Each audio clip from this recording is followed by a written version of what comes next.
کہ کیا ہونا چاہیے۔ اور جو پانچویں بڑی کامیابی ہے ناظرین حکومت پاکستان کے لیے وہ یہ ہے کہ شرح سود جو کہ گزشتہ برس ہم نے دیکھا تھا کہ کوئی 22% کے قریب پہنچ چکی تھی، آج ایک سال کے بعد جو شرح سود ہے وہ 13.5% کے قریب آ چکی ہے۔ اور اب یہ بھی وزارت خزانہ دعویٰ کر رہی ہے کہ جیسے جیسے مزید مہنگائی کم ہوگی تو شرح سود کو بھی کم کیا جائے گا۔ شرح سود جب کم ہوگی تو یقیناً پاکستان کے اوپر جو قرضوں کا بوجھ ہے وہ بھی کم ہوگا اور انڈسٹری کے لیے جو پیسہ ہے اس میں بھی اضافہ حکومت پاکستان کو ملتا ہوا دکھائی دے گا۔ لیکن ناظرین اب ہم بات کر لیتے ہیں تھوڑے سے جو چیلنجز ہیں۔ چیلنجز یہ ہیں کہ پاکستان کی جو ٹیکس آمدنی ہے وہ نہیں بڑھ پا رہی، اور 6 مہینے کا جب دسمبر کا ڈیٹا آئے گا تو اس میں بھی ہم دیکھیں گے کہ FPR کا جو ٹیکس شارٹ فال ہوگا وہ 350 ارب روپے سے زیادہ کا ہوگا۔ اگرچہ آج وفاقی کابینہ کی جانب سے یہ فیصلہ کیا گیا ہے کہ جو بینکس ہیں جو کہ اپنا ٹیکس ادا نہیں کر رہے تھے اور ایڈوانس ٹو ڈپازٹ ریشو کا جو معاملہ تھا وہ مزید سنگین ہوتا ہوا دکھائی دے رہا تھا، کیونکہ بینک کسی صورت نہیں مان رہے تھے کہ ADR کے اوپر جو ٹیکسز لگائے گئے ہیں وہ خود بینک ادا کریں، کیونکہ بینکوں کے پاس دو ہی راستے ہیں۔ ایک تو یہ ہے کہ وہ پرائیویٹ سیکٹر کو اپنا پیسہ دیں، اور دوسرا راستہ آسان راستہ یہ ہے کہ وہ حکومت پاکستان کے جو ٹی بلز ہیں یا پھر دوسرے قرضے ہیں ان میں اپنی انویسٹمنٹ کریں اور وہاں سے اچھا خاصا پروفٹ کما لیں۔ تو ADR کے معاملے پر آج کابینہ نے یہ فیصلہ کیا ہے کہ بینکوں کو سے ٹیکس وصول کیا جائے گا، اور یہ کوئی 70 ارب روپے کے قریب ٹیکس بنتا ہے، 50 سے 70 ارب روپے کے قریب۔ اب یہ آرڈیننس لایا جا رہا ہے اور بینکوں سے یہ ٹیکس وصولی کی جائے گی، لیکن اس کے باوجود بھی FPR کا شارٹ فال رہے گا۔ اب نئے جو ٹیکس قوانین ہیں وہ بھی منظور ہو چکے ہیں۔ FPR کو اگلے 6 مہینوں کے دوران یہ ثابت کرنا ہوگا کہ بغیر کسی منی بجٹ کے وہ اپنے ٹیکس اہداف کو پورا کرے گا۔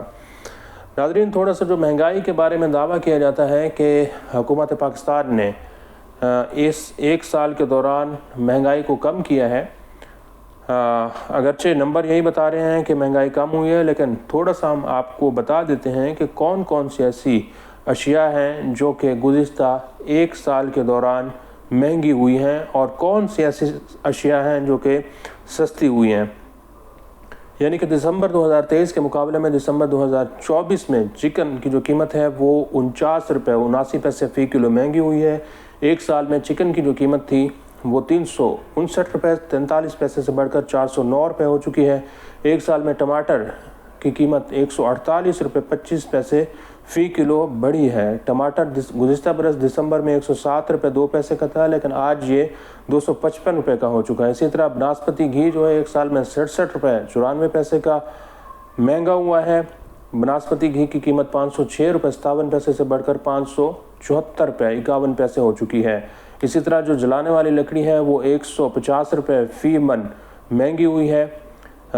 اس کے ساتھ ساتھ ایک سال میں 5 کلو کوکنگ آئل جو ہے وہ کوئی 62 روپے 40 پیسے کے قریب مہنگا ہوا ہے۔ مسٹرڈ آئل 70 روپے فی کلو مہنگا ہوا ہے، اور جو ہڈی والا گوشت ہے وہ 200 روپے فی کلو مہنگا ہوا ہے، اور اس کی قیمت 826 روپے 27 پیسے سے بڑھ کر 1026 روپے 85 پیسے ہو چکی ہے۔ ایک سال میں گڑ کی قیمت میں 6 روپے فی کلو کا اضافہ ریکارڈ کیا گیا ہے۔ اسی طرح دال مونگ کی قیمت 93 روپے فی کلو بڑھی ہے، اور LPG کا سلنڈر جو ہے یہ بھی تقریباً کوئی بڑھ چکا ہے۔ اس کی قیمت 3241 روپے 52 پیسے سے بڑھ کر 3478 روپے اور 13 پیسے ہو چکی ہے۔ یہ تقریباً کوئی 236 روپے کا مہنگا ہوا ہے۔ اسی طرح دال مسور 37 روپے 80 پیسے فی کلو مہنگی ہوئی ہے، اور مٹن کی جو قیمت ہے یہ 251 روپے فی کلو مہنگی ہوئی ہے۔ ایک سال میں آلو جو ہیں وہ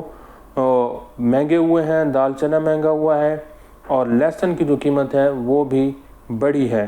تو ناظرین یہ وہ چیزیں ہیں جو کہ مہنگی ہوئی ہیں، لیکن ایک چیز ہے جو سب سے زیادہ سستی ہوئی ہے، اور وہ ہے پاکستان میں آٹے کی قیمت جو ہے وہ اچھی خاصی سستی ہوئی ہے۔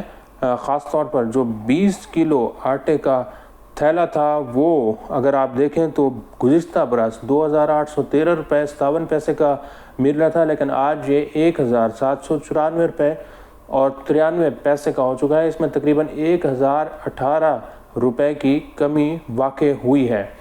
تو آٹے کی قیمت جو ہے، چونکہ گندم کی قیمت حکومت پاکستان نے ختم کر دی تھی، تو اب یہ جو ہے نا آٹے کی قیمت میں ہم نے دیکھا ہے کہ کمی ریکارڈ کی جا رہی ہے۔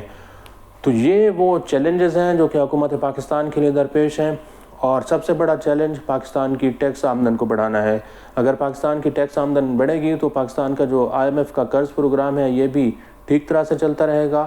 اگر آمدنی نہیں بڑھے گی تو پھر غریبوں پر مزید ٹیکسز لگیں گے، پھر IMF پروگرام کو بھی دھچکا لگ سکتا ہے۔